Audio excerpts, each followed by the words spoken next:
Coming up in real time this week, abortion is the world's leading cause of death in 2023. 73% of consultation respondents oppose plans for abortion education in Northern Ireland. A pro-abortion academic admits that DIY abortion is to blame for a rise in arrests.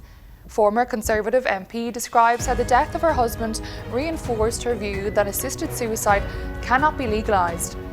A woman makes history after becoming Spain's first parliamentarian with Down syndrome. Welcome to Real Time. I'm your host, Catherine Mokler. More than 44 million unborn babies were aborted around the world in 2023, according to the Worldometer. Vastly more unborn lives were killed by abortion than people who lost their lives to war last year. Worldometer collects statistics from various resources, including the World Health Organization, and displays estimated counts in real time, including global deaths. Once again, abortion was the leading cause of death in 2023, far outnumbering the next 7 causes combined, which include cancer, smoking, alcohol and HIV. The abortion death toll also outstripped total military deaths in both world wars combined. Responding to the statistics, SPUC's Michael Robinson said that these dreadful statistics should not be allowed to remain as numbers on a sheet. Instead, they should spur us on to rededicate our lives to creating a world where abortion is unthinkable.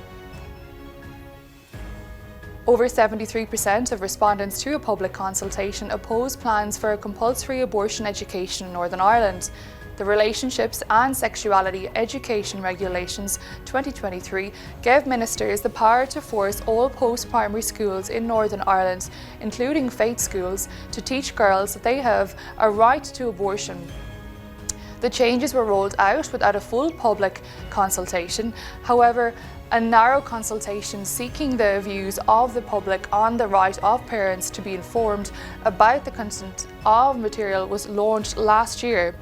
Over 13,000 responses were received with over 25,000 comments. The published results show that almost 3/4 of respondents strongly opposed teaching children about abortion. Liam Gibson, SPUC's Parliamentary Officer in Northern Ireland, has said that following the consultation, these regulations lack all legitimacy, do not have the support of parents and should be immediately withdrawn. A pro-abortion academic has admitted that the government's DIY home abortion scheme is to blame for the rise in arrests of women such as Carla Foster, who was found guilty of illegally obtaining abortion drugs past the legal limit. Dr. Claire Pearson, referred to as an abortion rights expert, admitted that recent arrests can be attributed to the dangerous nature of the DIY home abortion policy, and that it is in fact a stretch to hold the pro-life movement responsible for recent convictions. DIY abortion sees women obtain abortion drugs without meeting with a doctor in person. Women are then left to self-administer abortion drugs with no supervision or support.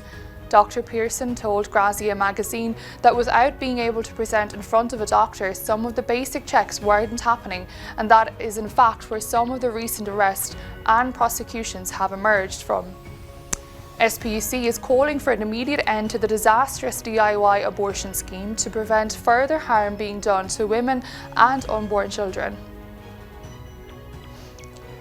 Former Conservative MP Nadine Dorries has written that the death of her husband from cancer reinforced her view that assisted suicide is wrong and should not be legalised. In an article in the Daily Mail, Nadine Dorries described how her husband went from desperately wanting to take a trip to Dignitas to wishing that he hadn't refused that chemotherapy because it would have given him a few more precious months to live. In 2019, when Nadine Dorries' husband was diagnosed with cancer and told he had just 4 months to live, he stated that he wanted to end his life at the euthanasia clinic in Switzerland. However, reflecting on her husband's diagnosis and subsequent death at home, surrounded by his family, Dorries concludes that his death was a good one, and despite his fears, he did enjoy his last days. The former MP has described how the experience ultimately reinforced her opinion that assisted suicide is wrong and should not be legalised in the UK. Mara Gelsaran, a 45-year-old with Down syndrome, has made history by becoming Spain's first parliamentarian with this condition. Galceran has been passionate about politics since she was 18.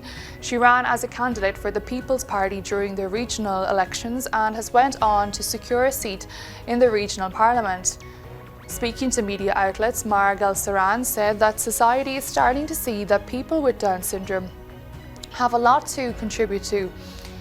SPUC's Michael Robinson extended his congratulations to Ms. Galceran on making history, stating that her triumph is a beacon of inspiration, breaking barriers and dismantling negative perceptions.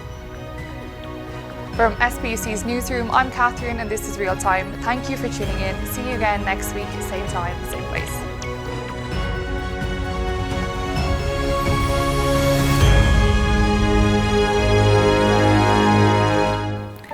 If you are enjoying our content, please like, share and subscribe to our channel.